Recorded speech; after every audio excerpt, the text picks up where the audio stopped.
Dili ikalimod pagkaon ang invitation gani abti kaayo ta. What's up guys, mag-Tagalog na naman ako ngayon kasi yung kasama ko yung nag-invita sa akin is Tagalog siya, hindi pwede mag-Bisaya kasi para ito sa kanya na video.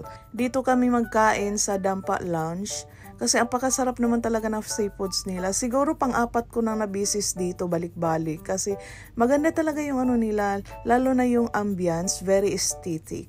O diba, pagpasok mo walang tao, kala mo walang kumakain, pero sa taas talaga yung kainan nila. Yung sa baba parang ano lang yan, yung parang presentation lang nila para yung daanan lang, pero sa taas talaga yung mga table. So akyat lang tayo konti, so very aesthetic yung daanan natin kasi native talaga siya. Tapos pag akyat mo, CR ka agad, hindi kagaya ng ibang store na maghanap ka pa, magtanong ka pa kung saan yung CR. Mga Vichy, ako yung invited na late. Silang lahat nandun na nakaready na lahat. Tapos, pati yung pagkain. So, I was surprised. Char. So, ito, nakahanda na yung Boodle Fight. Ako na lang pala yung hinintay nila. So, ito yung in-order namin, seafoods with Mexican style na hindi naman siya masyado maanghang. Tapos, meron siya mga grilled, mga inihaw na isda, at saka yung seafoods. Tapos, yung kanin dito is unlimited, hanggang gusto mong kumain. So, ito, pa ako dito?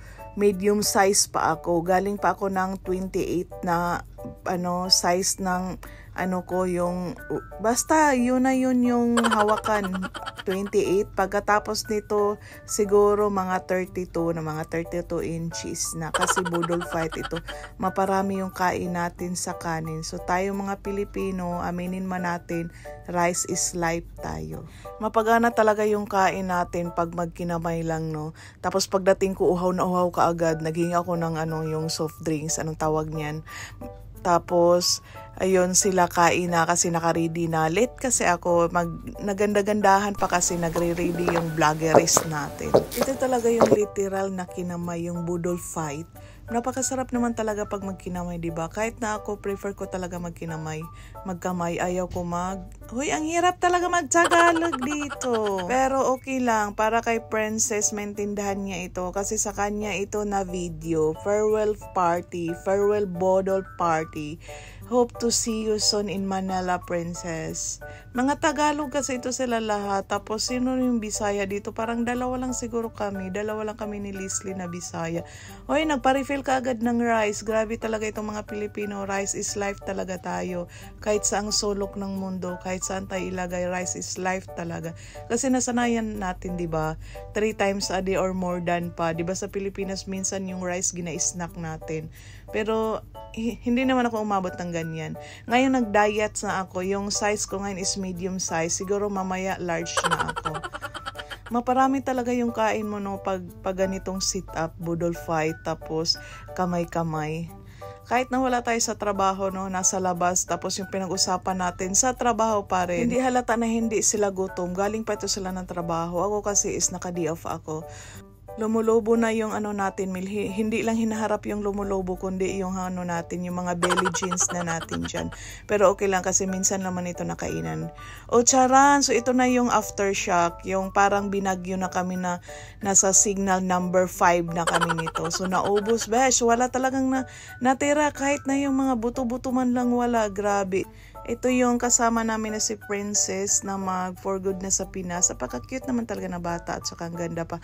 Bagay talaga sa pangalan niya na Princess. Basta see you soon sa Pilipinas. Kami na naman ang susunod na mag-for good.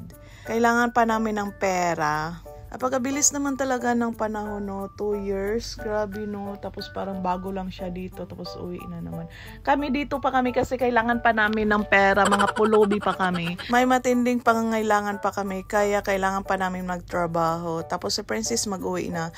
Tapos alam nyo naman yung nagbigay kami ng papasalubong sa kanya sa Pilipinas. Tapos pare-pareho lang yung nabigay namin. Pero hindi naman same talaga na chocolate yung nabigay namin. Pero isang tindahan lang. Mas gusto niya buksan. Tapos kainin daw namin. Pero hoy, Diyos ko, pasalubong namin yan para sa pamilya mo sa Pilipinas.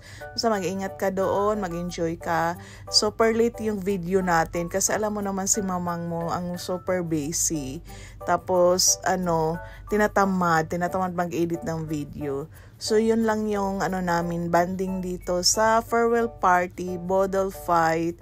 See you soon, Princess, sa Pilipinas. Tapos paglabas namin, hindi naman siya anong tawag nito, hindi naman siya ulan, makulimlim lang kasi parang gusto niyang mag-ulan. Ano ba? Tapos, meron siyang rainbow. So, dito lang kami nakakita ng rainbow na hindi nag-ulan, hindi galing ng ulan.